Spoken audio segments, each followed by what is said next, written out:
Hello students. मेरा नाम है सचिन चौधरी और हम देख रहे हैं चैप्टर 9 लाइट, क्लास 10th के साइंस फिजिक्स से। ठीक है।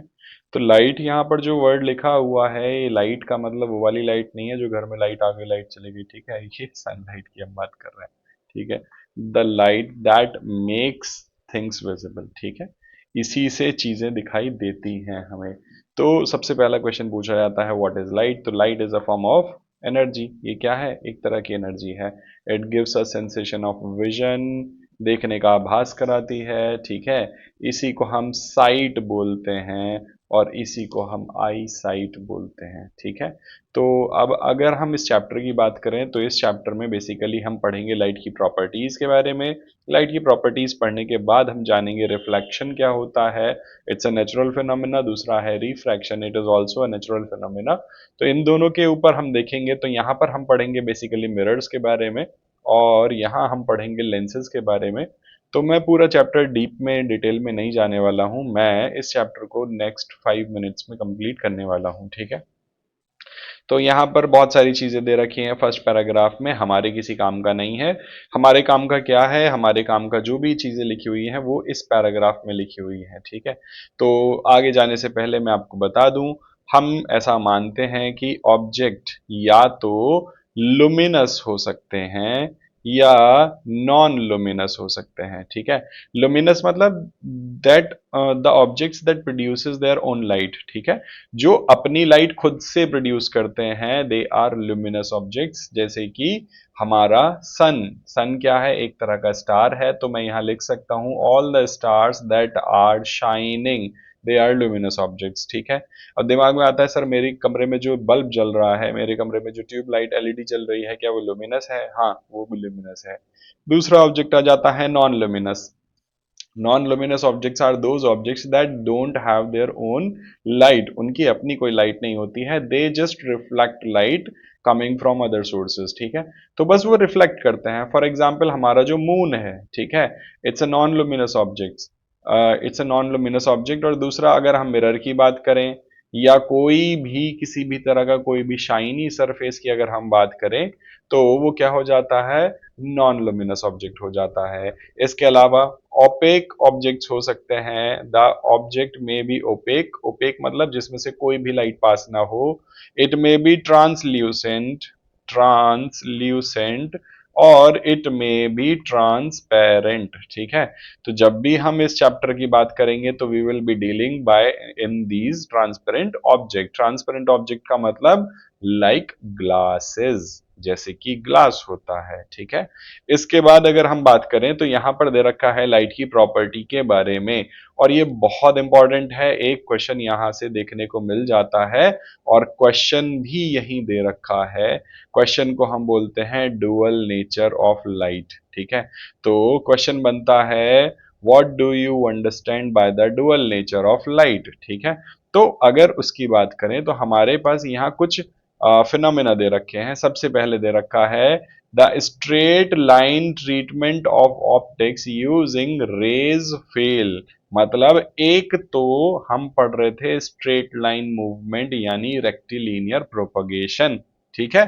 और दूसरा दे रखा है यहां पर स्ट्रीम ऑफ पार्टिकल्स, यानी कि दो तरह के हमारे पास क्या हैं? दो पैरेलल थ्योरीज हैं। ठीक है। तो अब यहां पर दे रखा है again at the beginning of 20th century it became known that the wave theory of light often becomes inadequate for treatment of interaction of light with matter। तो लाइट को मैटर के साथ जब जोड़कर पढ़ा जाता था तो सिर्फ वेव थ्योरी काम नहीं कर पाती थी। And light often behave somewhat like a stream of particles. तो जब हम स्ट्रेट लाइन की बात कर रहे हैं तो हम पार्टिकल्स की बात कर रहे हैं, और जब हम वेव थ्योरी की बात कर रहे हैं तो हम कह रहे हैं लाइट इज अ वेव। ठीक है, light behaves like a wave. तो यहां पर क्या हुआ? न्यू थ्योरी और modern approach, modern quantum theory आती है जो कहती है that light is neither a wave nor a particle but, दे रखा है आंसर, दे रखा है पूरा, the new theory reconciles the particle properties of light with wave nature. तो पार्टिकल से तो बनी हुई है ही लाइट, लेकिन उन पार्टिकल्स की जो अपनी नेचर है वो वेव की है, ठीक है। तो हमारा अभी अभी एक क्वेश्चन कंप्लीट हुआ है, this question is dual nature, ठीक है। और अगर आप नोट करना चाहें तो एटलीस्ट आप ये क्वेश्चन नोट कर सकते हैं डुअल नेचर के बारे में। ये PYQ है, जनरली बार बार रिपीट होता रहता है, बार बार पूछा जाता है, ठीक है। नेक्स्ट हमारे पास आ जाता है स्ट्रेट लाइन प्रोपोगेशन, इसी को रेक्टिलिनियर प्रोपोगेशन कहा जाता है। नेक्स्ट अगर हम बात करें तो हमारे पास आ जाता है रिफ्लेक्शन ऑफ लाइट। तो रिफ्लेक्शन होने के लिए देखिए दो चीजों को आपको जानना जरूरी है, एक हो जाते हैं ग्लासेस और एक हो जाते हैं मिरर्स, ठीक है। तो जब ग्लास की बात करें तो glass it's a transparent object, है ना। ये क्या है, पूरी तरह से ट्रांसपेरेंट है। और जब ट्रांसपेरेंट को एक तरफ से पॉलिश कर दिया जाए तो वो क्या बन जाता है, मिरर बन जाता है।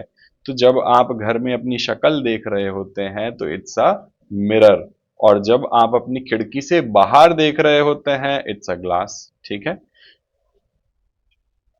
अब यहां पर एक क्वेश्चन बहुत पुराना घिसा पिटा है, लेकिन बार बार पूछा जाता है और बच्चे गड़बड़ करते हैं, ठीक है। क्या है ये, लॉज हैं, कौन से लॉज हैं, लॉ ऑफ रिफ्लेक्शन है, ठीक है। तो यहां दे रखा है the angle of incidence is equal to the angle of reflection. दूसरा दे रखा है the incident ray, the normal and the reflected ray at the point of incidence all lie in the same plane, ठीक है। तो same plane का मतलब क्या है, आपके कमरे की जिस दीवार, किसी भी एक दीवार को चुन लीजिए, जिस भी दीवार को चुना है तो इमेजिन करिए एक कॉर्नर से लाइट आ रही है और नीचे फर्श पर टकराकर उसी में, उसी दीवार में लाइट दूसरी कॉर्नर पर चली जाती है। तो ये हो गया एक प्लेन, ठीक है। तो दो डायमेंशन से मिलकर एक प्लेन बनता है, ठीक है। आगे चलते हैं। अगर हम बात करें तो यहां पर प्लेन मिरर की बात हो रही है, तो मैं यहां पर आपके लिए मिरर्स को थोड़ा सा बाइफरकेट कर देता हूं। We have plane mirrors and another mirror we have spherical, ठीक है। तो प्लेन मिरर में वर्चुअल इरेक्ट इमेज बनेगी, सेम साइज बनेगी, ठीक है। और स्फेरिकल में हम देखें तो दो आ जाते हैं, one is concave and one is convex, ठीक है। इतना हो गया, चलिए हम आगे पढ़ते हैं। तो यहां दे रखा है हमारे पास आ जाते हैं कर्व्ड मिरर्स, ठीक है। एक प्लेन मिरर से अगर कोई क्वेश्चन बनेगा तो किस तरह से बनेगा देखते हैं। प्लेन मिरर से क्वेश्चन बनेगा कि मान लीजिए उसने कहा कि the object, the distance between the object, ठीक है। मान लीजिए ये ऑब्जेक्ट है, the distance between the object and its image in the plane mirror is about this metre, ठीक है। कुछ भी उसने कोई डिस्टेंस दे दी होगी। तो मैं अभी के लिए कोई एक हाइपोथेटिकल नंबर ले लेता हूं। यहां से यहां तक की जो डिस्टेंस दे रखी है इट इज अराउंड 20 मीटर्स, ठीक है। अब वो आपसे पूछेगा, ध्यान से सुनिए, वो आपसे पूछेगा what is the focal length of plane mirror, ठीक है। तो focal length of a plane mirror is always infinity. It doesn't matter at what distance the object and its image is getting formed, ठीक है। इससे कोई फर्क नहीं पड़ता, इसकी फोकल लेंथ हमेशा क्या होगी, इट विल बी इंफिनिटी, ठीक है। अब फोकल लेंथ क्या होती है वो चीजें हम जानेंगे अभी, बस अभी के लिए जो क्वेश्चन था मैंने वो आपसे शेयर कर लिया। नेक्स्ट हम पढ़ रहे हैं स्फेरिकल मिरर की, अगर हम बात करें तो it either it will be this concave mirror और it will be a convex mirror. तो ये जो ग्रेइश पोर्शन है ना पीछे, इसे हम पॉलिश बोलते हैं। क्या है ये, पॉलिशिंग है, ठीक है। तो जनरली इट इज सिल्वर, ठीक है। सिल्वर का कोई दूसरा कंपाउंड हो सकता है। जब हम सिल्वर की कोटिंग करते हैं तो सबसे बेस्ट मिरर्स जो होते हैं ना वो सिल्वर पॉलिश से ही निकल कर आते हैं। उनकी शाइन बहुत अच्छी होती है, उसमें बहुत अच्छे से इमेजेस बनती हैं, ठीक है। तो अगर जो हिस्सा जिस पर इमेज बन रही है वो इट इज बल्जिंग इनवर्ड, ठीक है, तो it is a concave mirror. And if it is bulging outward मतलब यहां इमेज बन रही है, ठीक है, if it is bulging outward then it will be a convex mirror, ठीक है। अब ये जो स्फेरिकल हैं, इन्हें स्फेरिकल बोला क्यों जाता है उसका जो सही रीजन है वो यहां दे रखा होगा। चलिए अभी नहीं दे रखा है, मैं बना देता हूं यहाँ पर, ठीक है। तो मुझे क्या करना है, मैं यहाँ पर देखता हूं तो और शायद यहाँ से ठीक है। चलो, तो मैंने बना दिया है यहाँ पर एक सर्किल, ठीक है, ऑलमोस्ट सर्किल आप इसे मान सकते हैं। तो ये क्या है? स्फेयर, ठीक है, it's a football like structure, ये पूरा स्फेयर है। अब इस स्फेयर में से मैंने ऊपर से एक छोटा सा हिस्सा काट लिया है, ठीक है, समझ रहे हैं आप? ये फुटबॉल है, इस फुटबॉल में से मैंने ये एक हिस्सा निकाल लिया है काट कर, ठीक है। तो ये जो स्फेयर था, इस स्फेयर का एक छोटा सा हिस्सा मैंने काटा है, तो इस स्फेयर का भी एक सेंटर रहा होगा, उसे हम बोलते हैं सेंटर ऑफ कर्वेचर। इस सेंटर से यहां बाउंड्री तक जो डिस्टेंस है उसे हम बोलेंगे रेडियस ऑफ कर्वेचर, ठीक है। अब देखिए, मान लीजिए कि मैं एक यहां पर मिरर बनाता हूं and it's a concave mirror, ठीक है। तो ये जो लाइन जो उसके मिडिल पोर्शन से निकल कर जा रही है, जिसे ऑप्टिकल सेंटर या पोल हम बोलते हैं, इस लाइन को हम बोलेंगे प्रिंसिपल एक्सिस, ठीक है। प्रिंसिपल एक्सिस क्यों बोलेंगे और क्या जरूरत है? तो देखिए भैया, किसी भी चीज को समझने के लिए ना हमें एक बेस चाहिए होता है, और यहाँ पर बेस हमारा जो है वो प्रिंसिपल एक्सिस है। और दूसरा जो सबसे अच्छा बेस है उसे हम बोलते हैं साइन कन्वेंशन। तो साइन कन्वेंशन आपसे पूछा नहीं जाएगा, बट ऐसा माना जाता है, it is expected that you know it very well, ठीक है। तो साइन कन्वेंशन आपको पता होगा, हम ऐसा मानकर चलते हैं, सीबीएसई भी ये मानकर चलता है, ठीक है। तो अब हम जो कर्वेचर की बात कर रहे थे, तो मान लीजिए कि यहां पर वो स्फेयर का सेंटर रहा होगा, तो it's a centre of curvature. और यहां से लेके यहां तक की जो डिस्टेंस है, it is radius of curvature. ध्यान से सुनिए। अब ठीक बीचों बीच एक दूसरा पॉइंट है जिसे हम बोलते हैं फोकस और प्रिंसिपल फोकस, ठीक है। फोकस से लेके ऑप्टिकल सेंटर या पोल तक की जो डिस्टेंस होती है उसे बोलते हैं फोकल लेंथ, ठीक है। चलिए आगे चलते हैं। अगर हम बात करें तो हमारे पास दो तरह के मिरर होते हैं, एक हो जाता है मतलब कॉनकेव और एक हो जाता है कॉन्वेक्स। कभी भी आपसे radius of curvature, centre of curvature नहीं पूछा जाता है, ठीक है, तो उसे याद करने की भी जरूरत नहीं है। यहीं पर यहां पर वही चीजें दे रखी हैं, आपको पता ही होगा। कॉनकेव मिरर क्या होते हैं? They are converging. Convex mirror क्या होते हैं? दे आर डाइवर्जिंग, ठीक है। आगे चलते हैं। नेक्स्ट हमारे पास जो फॉर्मूला दे रखा है वो दे रखा है R is equals to F, ठीक है। क्वेश्चन में क्या करेगा वो, क्वेश्चन में ना फोकल लेंथ डायरेक्ट कई बार नहीं देता है, वो कह देगा radius of curvature is this much, ठीक है। तो आपको radius of curvature is equals to F रखना है और आपको अपनी फोकल लेंथ निकालनी है।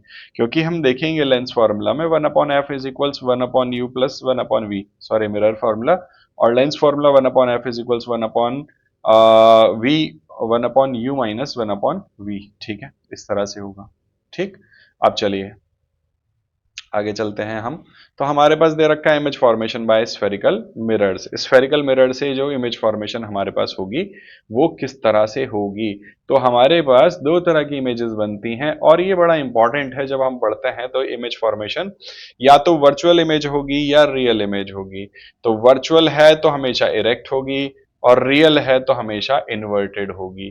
तो इसे समझना बहुत जरूरी है और दिमाग में रखना भी उतना ही ज्यादा जरूरी है। तो सबसे पहले हमारे पास आ जाता है कॉनकेव मिरर से इमेज फॉर्मेशन। तो देखिए, अगर आप देखेंगे ना तो तीन ये हैं और तीन ये हैं, एक रिलेशन है। सबसे पहले इन्फिनिटी यहां लिखा हुआ है, at infinity, beyond C, at C, between C and F, between C and F, at F, ठीक है। तो एक रिलेशन है, इस टेबल को पूरा ड्रॉ किया जा सकता है। साइज सबसे छोटा था हाईली डिमिनिश्ड, जब भी फोकस पर कोई भी इमेज बनेगी it will be highly diminished, point size image बनेगी। फिर उसके बाद थोड़ी सी बड़ी हुई, फिर और बड़ी हुई, फिर और बड़ी हुई, और फिर इसके बाद दे रखा है कि इंफिनिटी पर जब इमेज बन रही होगी तो चाहे तो आप ये कह लीजिए बहुत ज्यादा बड़ी इमेज होगी, और या कि ये कह दीजिए that the image will not be formed, image बनेगी ही नहीं, ठीक है। तो अब नेचर की बात करें तो सारी की सारी रियल एंड इन्वर्टेड हैं। बस लास्ट वाला केस मेरा सबसे फेवरेट है, और मेरा फेवरेट है इन द सेंस सीबीएसई का भी फेवरेट है। तो सीबीएसई जब भी क्वेश्चन उठाकर लाएगा तो आपसे यहां पर क्वेश्चन उठाकर लाएगा, और बार बार क्वेश्चन यहीं से पूछा जाता है बिटवीन पी एंड एफ के लिए, ठीक है। तो हम बात कर रहे हैं कि इमेज कहां बनेगी, it will be behind the mirror.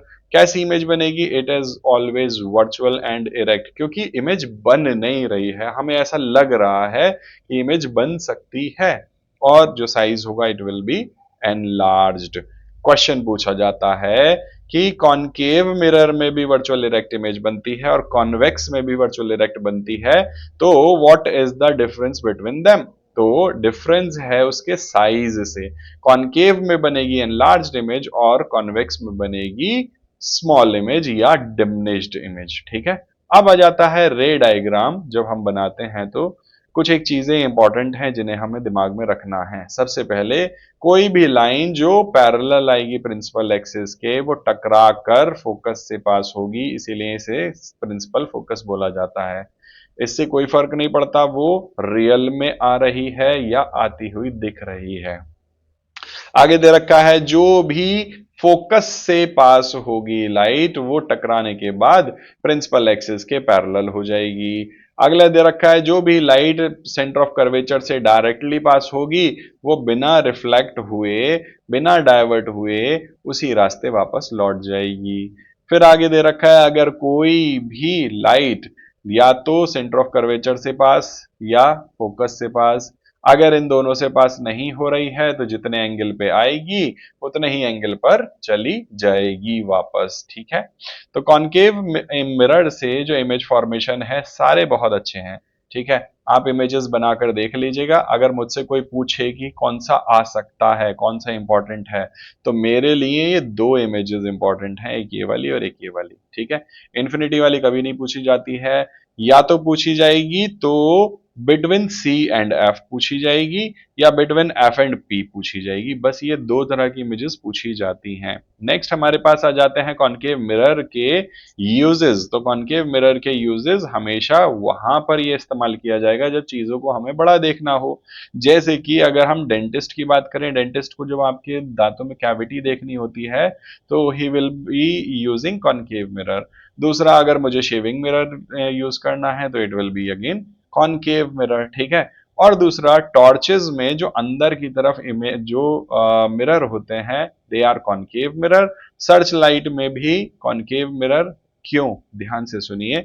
यहां पर एक केस ऐसा था जब हम फोकस पर रख रहे थे ऑब्जेक्ट को और एक पैरेलल बीम मिल रही थी, तो मुझे एक ऐसी लाइट चाहिए जिससे पैरेलल बीम निकले। तो मुझे क्या करना पड़ेगा, मुझे बल्ब यहां लगाना पड़ेगा एट द फोकस, और जब जब लाइट इससे टकरा कर आगे जाएगी तो it will B parallel beam. और पैरेलल बीम होगी तो थ्रो बहुत अच्छी होगी और बहुत दूर तक मुझे क्लियर दिखाई देगा। ठीक है, तो इस तरह से क्वेश्चन पूछा जाता है where the bulb or where the object should be kept to get a parallel beam of light in searchlight। ठीक है, दूसरा आ जाता है कॉन्वेक्स मिरर। ठीक है, तो कॉन्वेक्स मिरर की अगर हम बात करें तो दो इमेज फॉर्मेशन है सिर्फ, और दोनों ही क्या हैं, वर्चुअल इमेजेस हैं। देखिए, वर्चुअल इरेक्ट बन रही है, छोटी बन रही है। ठीक है, तो यहां पर पहला केस है एट इंफिनिटी और दूसरा केस है एनीवेयर। ठीक है, तो इंफिनिटी से जो लाइट आ रही है वो हमेशा प्रिंसिपल फोकस पर ही क्या बनाएगी, अपनी इमेज बनाएगी। और दूसरा, यहां से जो लाइट, जो ऑब्जेक्ट कहीं भी रखा हुआ था जब वो आ रही थी, तो यहां पर कहां रखा हुआ है, जो इमेज बन रही है वो between P and F but behind the mirror बन रही है। ठीक है, तो यहां पर टेबल दे रखी है at infinity, at the focus F, behind the mirror, highly diminished, virtual erect. ठीक है, तो ये हो गया। हमारे पास आ जाता है कॉन्वेक्स मिरर के यूजेस। तो कॉन्वेक्स मिरर का यूज होता है ऐसी जगह पर जहां पर हमें चीजों को छोटा करके देखना हो या मुझे ब्रॉड व्यू चाहिए, मतलब मैं दूर तक देखना चाहता हूं। तो मेरे जो व्हीकल में जो रियर व्यू मिरर लगे हुए होते हैं, they are always convex mirror. और मजेदार बात यह है, कॉन्वेक्स मिरर लिखा भी होता है उस पर, और इसके साथ साथ लिखा होता है objects in the mirror are nearer than they appear. ठीक है, दूर दिखाई देते हैं लेकिन वो पास होते हैं। ठीक है, और इसके साथ ही इमेज कैसी दिखाई देती है, छोटी दिखाई देती है। क्वेश्चन पूछा जाता है, पीवाईक्यू है अगेन, क्वेश्चन पूछा जाता है कि why convex mirror are used as rear view mirror. तो they are used as rear view mirror just because of their wider field of view. ठीक है, तो इस तरह से हो जाता है। तो हमारे पास देखिए कुछ क्वेश्चन है, define the principal focus of a concave mirror. Chapter के हिसाब से काम का है, लेकिन वैसे नहीं पूछा जाता है। दूसरा दे रखा है रेडियस ऑफ कर्वेचर 20 सेंटीमीटर दे रखा है, तो इसकी फोकल लेंथ कितनी होगी। ऐसा इमेज बताओ जिसमें इरेक्ट इमेज बनती है और एनलार्ज इमेज बनती है, कॉनकेव मिरर। फिर आगे दे रखा है why do you prefer convex mirror, आ गया ना क्वेश्चन कि रियर व्यू में हम कॉन्वेक्स ही क्यों इस्तेमाल करते हैं। ठीक है, चलिए नेक्स्ट हमारे पास आ जाता है साइन कन्वेंशन। साइन कन्वेंशन आपको रटने की जरूरत नहीं है, बस समझने की जरूरत है। न्यूमेरिकल्स की शुरुआत होने वाली है, इसीलिए दिखा रखा है यहाँ पर। ठीक है, तो न्यूमेरिकल्स की शुरुआत होने वाली है, तो इसलिए उन्होंने कहा जितने भी ऑब्जेक्ट रखेंगे हमेशा हम लेफ्ट में रखेंगे। ठीक है, दूसरा जितने भी डिस्टेंसेस हम नापेंगे हमेशा प्रिंसिपल एक्सिस के अलोंग नापेंगे, और कहां से नापेंगे, from the pole of the mirror. ठीक है, दूसरा आगे क्या दे रखा है, उन्होंने कहा कि ओरिजिन के राइट साइड में यानी P यानी ऑप्टिकल सेंटर को अगर मैं ओरिजिन ले लूं तो राइट हैंड साइड में जितने डिस्टेंसेस वो positive, right left hand side में negative, upwards positive, downwards negative. ठीक है, ये दे रखा है, आगे जितनी भी दे रखी है। ठीक है, इन्होंने इसमें सब कुछ लिख रखा है, मैंने बस आपको पढ़ के सुना दिया। आगे अगर हम चलें तो हमारे पास दे रखा है मिरर फॉर्मूला। मिरर फॉर्मूला दे रखा है 1/v plus 1/u is equal 1/f। ठीक है, यहां दिखा रखा है वही साइन कन्वेंशन पूरा का पूरा।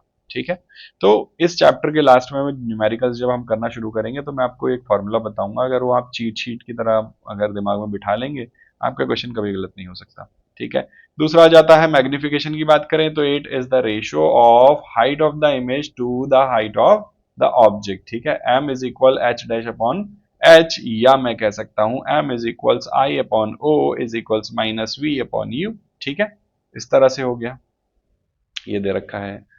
नेक्स्ट एक काम की चीज दे रखी है यहाँ पर, क्या काम की चीज दे रखी है, वो दे रखा है negative sign in the value of magnification indicates that the image is real. मतलब अगर मैग्निफिकेशन की वैल्यू नेगेटिव आ रही है तो इमेज कैसी है, रियल इन्वर्टेड, और अगर पॉजिटिव आ रही है तो इमेज कैसी है, इट इज वर्चुअल इरेक्ट। ठीक है, इतना समझ लिया। चलिए आगे चलते हैं, हमारे पास कुछ न्यूमेरिकल्स दे रखे हैं। न्यूमेरिकल्स के लिए मैं आपसे कह रहा था कि कुछ चीजें दिमाग में रखनी है। देखिए लिख लीजिएगा अपने पास, u हमेशा नेगेटिव होगा। ठीक है, ध्यान से सुन लीजिए, u हमेशा नेगेटिव होगा। अगर v की बात करें तो ये इट में बी पॉजिटिव और नेगेटिव, कुछ भी हो सकता है। f की बात करें तो कॉनकेव, चाहे लेंस हो या मिरर, f हमेशा नेगेटिव होगा। और अगर कॉन्वेक्स की बात करें, लेंस हो या मिरर, तो f हमेशा पॉजिटिव होगा। ठीक, अगर m की वैल्यू नेगेटिव आती है तो रियल इन्वर्टेड इमेज होगी, और अगर मैग्निफिकेशन की वैल्यू अगर पॉजिटिव आती है तो वर्चुअल इरेक्ट होगी। ठीक है, इसके अलावा कुछ नहीं बचता है न्यूमेरिकल्स में। बच्चों आप सोचते हैं कि न्यूमेरिकल कैसे होंगे, मेरे से हो नहीं पाते हैं, मैं बताता हूं। आप अपने क्वेश्चन को पढ़ना शुरू कीजिए, और जब मैं अगर आप वो सेमिनार देखेंगे ना मेरा, जिसमें मैंने आंसर राइटिंग की बात कर रखी है, तो उसमें मैंने लिख रखा है कि जैसे ही आप गिवन लिख देते हैं अपने क्वेश्चन में से निकाल कर, आपका आधा नंबर पक्का हो गया। ठीक है, अब इससे फर्क नहीं पड़ता वो 3 नंबर का क्वेश्चन है, 4 नंबर का या 5 नंबर का, गिवन में मिलेगा आधा ही नंबर आपको। ठीक है, ऐसा नहीं है कि 5 नंबर का क्वेश्चन है तो आपको 1 नंबर मिल जाएगा गिवन में। तो जैसे ही आपने ये गिवन वाली चीजें लिख दी ना, आपको आधा नंबर मिल जाएगा। दूसरा, जैसे ही आपने फॉर्मूला लिख दिया आपको आधा नंबर मिल जाएगा। जैसे ही आपने वैल्यूज उसमें सब्स्टिट्यूट कर दी फिर आधा नंबर मिल जाएगा। इस तरह से हम इसी को हम बोलते हैं स्टेप मार्किंग। ठीक है, ये पूरा क्वेश्चन दिखा रखा है यहाँ पर। क्या है क्वेश्चन, क्वेश्चन दे रखा है कि कोई ऑब्जेक्ट होगा, है ना, object 4 centimetre in size, 4 centimetre का ऑब्जेक्ट है और उसे 25 सेंटीमीटर दूर रखा गया। भाई ऑब्जेक्ट है, ऑब्जेक्ट को रखा गया है, तो मैं हमेशा कहता आया हूं पहले आएगा u, फिर आएगा v, w, x, y, z, है ना। तो देखिए पहले ऑब्जेक्ट आएगा तभी तो उसकी इमेज बनेगी। तो ऑब्जेक्ट डिस्टेंस यानी कि u और इमेज डिस्टेंस यानी कि v। ठीक है, अब चलते हैं आगे। हमारे पास दे रखा है क्वेश्चन में कि ऑब्जेक्ट कितने साइज का था, ऑब्जेक्ट का साइज कितना है 4 सेंटीमीटर, कितनी दूर रखा हुआ है 25 centimetre in front of concave mirror, focal length कितनी थी? 15 centimetre. At what distance from the mirror a screen should be placed in order to obtain a sharp image. ये जो लाइन लिखी होती है सिर्फ आपको घुमाने के लिए लिखी होती है। आपसे वो पूछना चाह रहा है where the image will get formed, image कहां बनेगी। तो ऑब्जेक्ट साइज दे रखा है 4 सेंटीमीटर, ऑब्जेक्ट डिस्टेंस दे रखा है 25 सेंटीमीटर। यू हमेशा नेगेटिव होगा, देखिए नेगेटिव है। कौन सा मिरर था? कॉनकेव मिरर, तो इसकी फोकल लेंथ क्या होगी? नेगेटिव। इमेज डिस्टेंस हमें निकालना है, साइज ऑफ द इमेज निकालना है, ठीक है। तो इक्वेशन हमने कहा कि from the mirror formula, mirror formula हमने रख दिया यहां पर। मिरर फॉर्मूला रखा तो हमारे पास v की वैल्यू हम सॉल्व करेंगे, ठीक है। चलिए हमारे पास आ जाता है दूसरा हिस्सा, आ जाता है रिफ्रैक्शन का। तो रिफ्रैक्शन के लिए अगर आप बात करें तो refraction it is the bending of light. जब लाइट बेंड हो जाए तो उसे क्या बोलते हैं? इट इज रिफ्रैक्शन, ठीक है। चलिए, तो ये रिफ्रैक्शन होता क्या है, क्वेश्चन पूछा जाता है रिफ्रैक्शन होता क्या है, और दूसरा पूछा जाता है रिफ्रैक्शन होता क्यों है। तो जब भी मीडियम चेंज होगा तो स्पीड ऑफ लाइट चेंज होगी। क्वेश्चन को बहुत ट्रिकी तरीके से पूछा जाता है। During refraction what changes? Speed, frequency और वेवलेंथ। क्या बदलता है, क्या चेंज होता है? It is always speed, speed ही बदलती है, ठीक है। चलिए, तो हम अपने इस वाले हिस्से को अगर शुरू करते हैं रिफ्रैक्शन को, तो हमें ज़रूरत पड़ेगी कुछ टॉपिक्स की, कुछ टेक्निकल टर्म्स की, जिनके बारे में हम बात करेंगे यहाँ पर। पहला है ऑप्टिकल डेंसिटी, ठीक है। तो ऑप्टिकल डेंसिटी का मतलब है कि वो जो ऑब्जेक्ट है वो लाइट के लिए कितना डेंस है, ठीक है। और ये जो डेंसिटी है ये अकेले कुछ नहीं होती है, तो ये हमेशा कंपैरेटिव डिग्री में होगी, रेयरर होगी या डेंसर होगी। तो हम लिखते हैं water is optically denser as compare to air, ठीक है। तो यहां पर डेंसिटी जो है वो हमेशा किसी के साथ कंपैरिजन में ही आएगी। ये बड़ा शानदार एग्जाम्पल है ये जो यहाँ ग्लास स्लैब को यूज करते हैं, ठीक है। देखिए, समझिए, मैंने इसके लिए एक ट्रिक बना रखी है। जैसे आपने डीएनए पढ़ा है आज तक, डीऑक्सी राइबोन्यूक्लिक एसिड, तो मैंने इसे बोल दिया है DRA, denser to rarer away from the normal. कैसे, देखते हैं। बाहर एयर है तो कैसी होगी? रेयर। ग्लास क्या है? डेंसर। एयर क्या है? रेयरर, ठीक है। चलिए देखते हैं। तो डी आर ए है, तो अगर आर डी होगा तो टी आएगा, है ना। तो रेयर से डेंसर जा रही है तो it will come towards the normal, ठीक है। तो नॉर्मल की तरफ आ गई, देखिए जाना यहां था लेकिन ये शिफ्ट होके इस जगह आ गई यहां पर। अब डेंसर से रेयरर बाहर जा रही है, तो इसे जाना था इस तरह से, लेकिन ये कहां चली गई? अवे फ्रॉम द नॉर्मल चली गई, ठीक है। ये कहां चली गई? Away from the normal. चलिए, ये हो गया हमारे पास। और इसके बाद आ जाता है एक क्वेश्चन छोटा सा यहीं पे दे रखा है। ये जो एल दे रखा है इसी को डी भी बोलते हैं, इसको बोलते हैं लेटरल डिस्प्लेसमेंट। लेटरल डिस्प्लेसमेंट या लेटरल शिफ्ट, कुछ भी बोल सकते हैं, ठीक है। चलिए,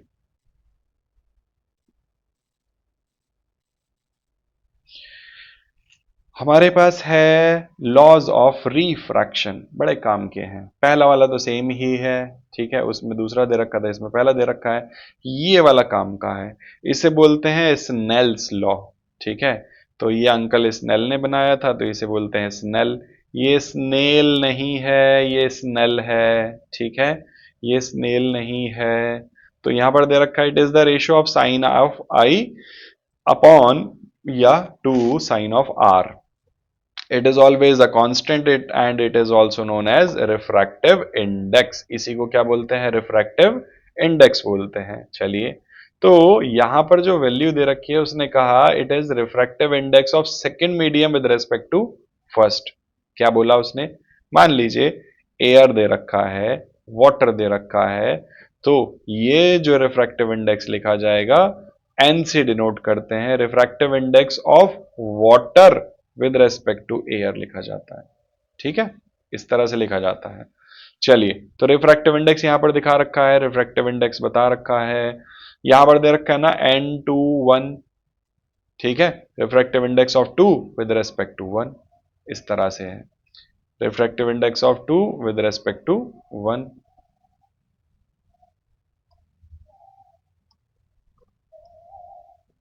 चलो ठीक है, नेक्स्ट हमारे पास आ जाता है, यहां पर एक क्वेश्चन बनता है, बड़ा मजेदार, बहुत ही शानदार क्वेश्चन बनता है। क्वेश्चन क्या है, रिफ्रैक्टिव इंडेक्स आपको दे देगा।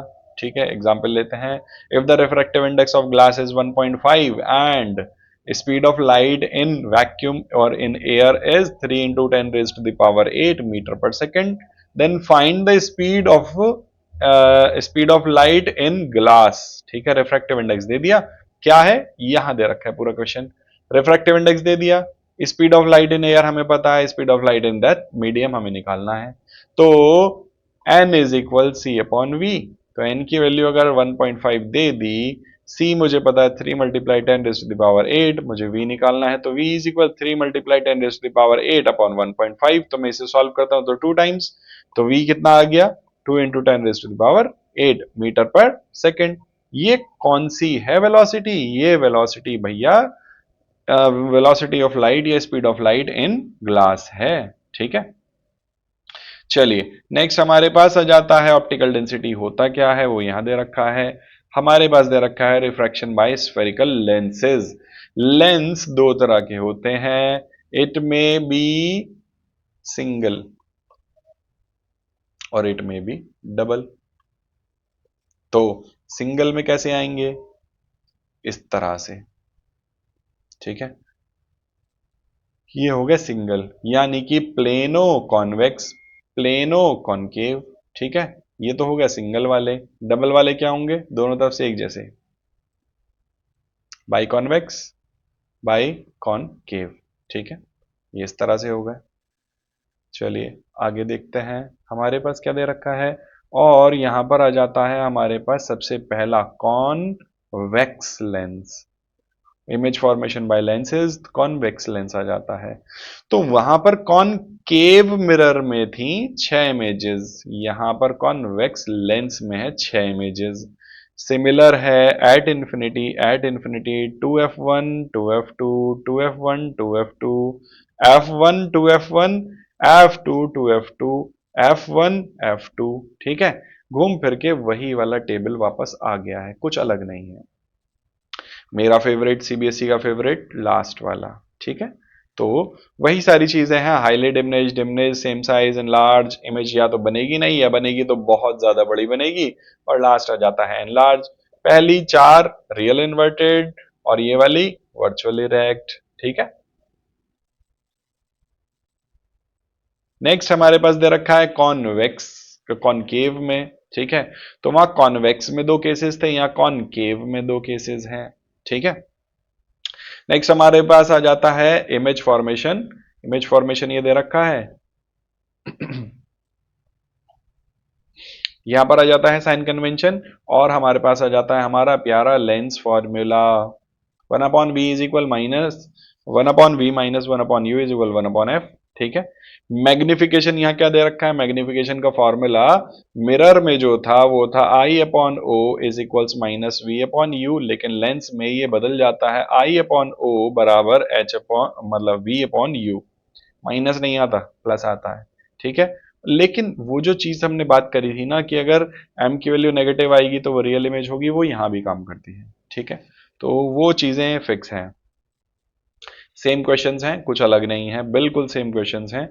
अब इसमें किस तरह के क्वेश्चन और हो सकते हैं, क्वेश्चन हो सकते हैं पावर ऑफ लेंस से जुड़े हुए, P इज इक्वल 1/f हो गया है ना, तो P इज इक्वल 1/f जब हो गया है तो हमारे पास जो पावर होती है किसी भी लेंस की, वो होती है डायोप्टर में D, और ये डायोप्टर कब लिखेंगे, जबकि फोकल लेंथ किस में हो, मीटर में। ठीक है, तो अब ध्यान से देखिए, मैंने कहा P इज इक्वल 1/f, तो भाई अगर P माइनस एफ क्या आएगा, माइनस पी आएगा ना, पी प्लस एफ क्या आएगा, प्लस पी आएगा। तो माइनस फोकल लेंथ किस में होती है, कॉनकेव में, और प्लस किस में होती है, कॉन्वेक्स में। तो कॉनकेव लेंसेज की पावर माइनस, कॉन्वेक्स लेंसेज की पावर प्लस। तो आपका जो चश्मा लगा हुआ है +2.5 है, that means you are wearing a concave lens. ठीक है, चलिए, ये किस चीज के लिए होता है, पास की नजर दूर की नजर, वो सब जानेंगे हम नेक्स्ट चैप्टर में। ठीक है, और हमारे पास इस चैप्टर के अब क्या बच जाते हैं, सिर्फ और सिर्फ बच जाते हैं क्वेश्चन आंसर्स। ठीक है, चलिए क्वेश्चन आंसर्स को हम डिस्कस करेंगे नेक्स्ट वीडियो में।